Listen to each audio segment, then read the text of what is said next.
There's been so much criticism of the White House over the last couple of weeks, and now you're starting to see a dramatic turn, at least in tone, from that White House. Have they heard the critics?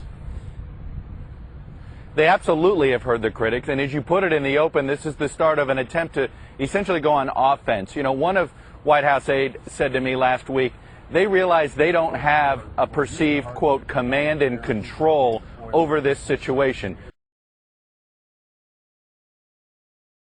That they have command and control after doing everything they're doing. Because when you think about these stops, Matt, Mississippi, Alabama, and Florida are just now starting to feel the effects of the spill.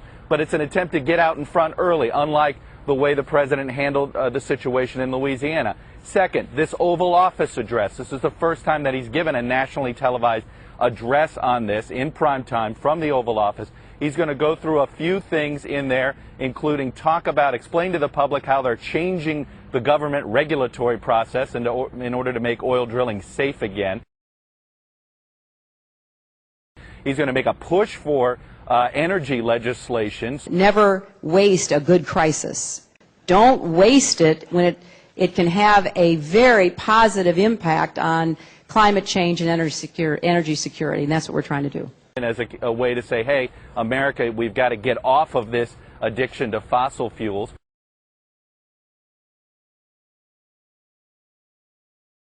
You mentioned in one of your last talks that petroleum wasn't what we thought it was, that it wasn't a fossil fuel, that it didn't come from fossil animals. Yeah. Is it just a mineral? Is it a mineral like any other mineral? Is that how it, what would you say? What's the origin of You see, petroleum? when they first found petroleum, because they were beginning to make motors and needed on axles or wheels on railroad trains and all that sort of thing, and remember, trains started in the beginning of the 19th century, then oil went from just a lubricant to a fuel, and it made it valuable. And Rockefeller happened to be the smartest man in the business at the time, but he made most of his money, or much of it, off the transport of the petroleum as well as selling it. But one thing they realized was, because oil is putting a price on oil is like putting a price on a pail of water. You know, no initial cost. It's in the ground, and in those days they were, some of it, almost what you'd call surface mining the oil. They didn't go down deep. So in order to get the price up, they hit on the idea that they would have to make it appear to be scarce. Boy, after we take the next few barrels out, we're probably going to have to close as well. You know, that kind of thing.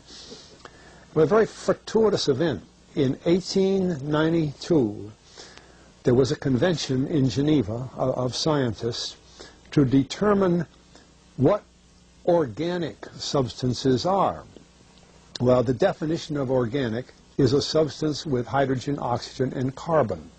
And so it's usually a living substance, a tree. You analyze a dead tree, hydrogen, carbon, and oxygen, and grass, and so on, living things. Animals, we are hydrogen, oxygen, and carbon. So at this Geneva Convention, Rockefeller took advantage of sending some scientists over who said, oil, petroleum, is hydrogen, oxygen, and carbon.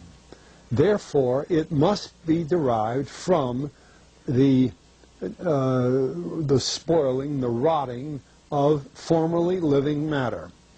And playing the game properly, when this scientific convention was over, they defined oil as the residue from formerly living matter. Well, that makes it a fossil fuel. I don't know why they decided to use the word fossil, but it says formerly living matter, it's fossil. Well, of course, today, and another thing we should know is that there has never been a fossil, a real fossil, found below 16,000 feet. And you can't argue at 16,000 as a level line, because someplace the ground sinks and so on. But 16 is what the scientists say, 16,000. We mine oil, or we drill for oil, at 30,000, 33,000, 28,000 every day of the week. So right there, we rule it out that it isn't fossil fuel. It's called fossil fuel for the minds of the public to feel that it is an asset that is running out, being depleted. We talk about depletion allowance, which is a lot of, and actually, if you know the world's oil supply, you know that it is not going to run out for an awfully long time. It is the second most prevalent liquid on Earth. And we haven't begun to... Well, with all that background, you see, the people in charge of the petroleum business, for perfectly reasonable business things, like any other man in a business, wants to keep his price as high as he can get away with. And the way to do is just say, well, there's no more. The last barrel is going to cost $1,000, and then it's all done. And they preach that stuff. What bothers me is that in geology books, it's in there. The geologists say it's a fossil fuel. Somehow they've been bought. I went to a 4-year federal staff energy seminar run by the government of the United States during the so-called energy crisis. I was the participant that represented the railroad industry. The airline industry was there. Every AA, administrative assistant of senators and congressmen, was there. The CIA was there, the Defense Department was there, the State Department was there. Sometimes sitting right in front of me in the row would be Henry Kissinger with his friend, the head of Department of Defense. That's too bad, I can't put the names with them. But anyway, people like that, top men in the government, sitting there listening to the Federal Staff Energy Seminar.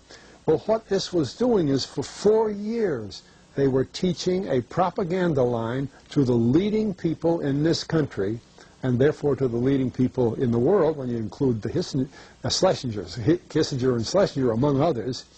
And the object of it was, as Kissinger used in his own terms when it was time for him to speak, to create a world price for oil. In other words, not 30 cents a gallon here and 90 cents a gallon there, but let's get a world price. That's their goal, and they're trying to do that for wheat and everything else. We don't realize what the controls are, whether it's oil or some of these other things. Almost everything today is being categorized at the highest price they can possibly make it go. And so calling petroleum a fossil fuel is the basis for this system with respect to petroleum.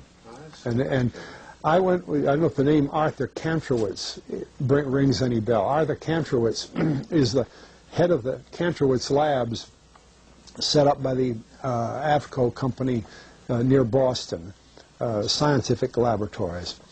And a great man in the scientific world.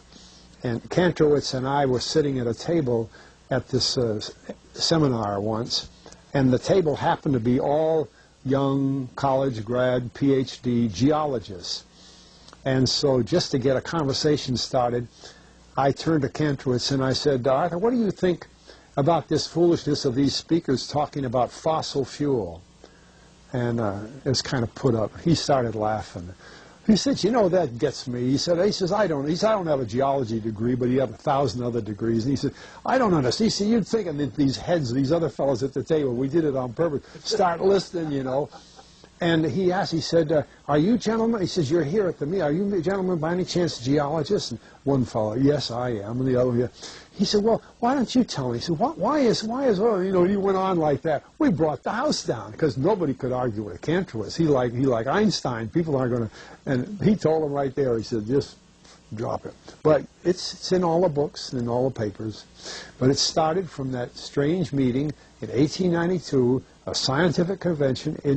I have a big, thick scientific encyclopedia put out by the Divan Ostrand Company that's about 15 years old now, but it has the whole story of the conference. It doesn't have the Rockefeller part, but it has the whole story of how they straightened out organic chemicals and how it was all figured, and they've got petroleum right in there. Amazing. Amazing. So these aren't accidental things, you see. There's a dollar sign behind almost everything. Okay.